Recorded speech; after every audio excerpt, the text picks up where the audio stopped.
سینچا تھا عبد رب نے اسے اپنے خون سے، خم خانہ معرفت کا سنوارا جنون سے، خم خانہ معرفت کا سنوارا جنون سے، اور جگمگ ہے دوست پور علوم و فنون سے، بہت خوب، جگمگ ہے دوست پور علوم و فنون سے۔ جب کوئی اپنی مجلس اور محفل کا آغاز کرتا ہے تو ایسی ہی چیز تلاش کرتا ہے جو اس کے مذہب کے اعتبار سے محترم شان چیز ہو۔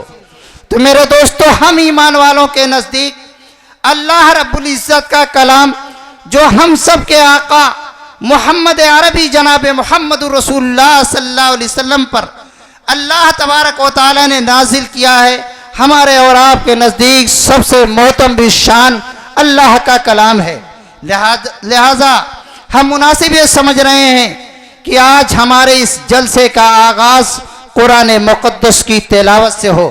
لہذا ہم قرآن مقدس کی تلاوت کے لیے مانے جانے مہمان اور قاری آپ کے مدرسہ عربیہ دعوت الحق کے شعبہ قرأت کے مدرس جناب قاری سہیل احمد صاحب کو دعوت سخن دیتا ہوں کہ وہ مائک پر تشریف لائیں اور تلاوت کلام اللہ سے ہمارے اس جلسے کا آغاز فرمائیں۔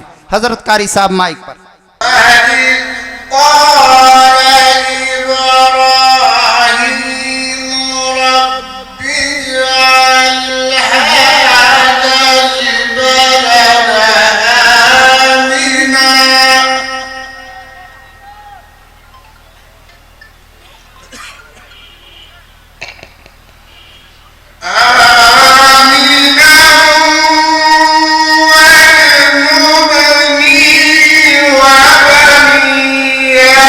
أَن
بسم الله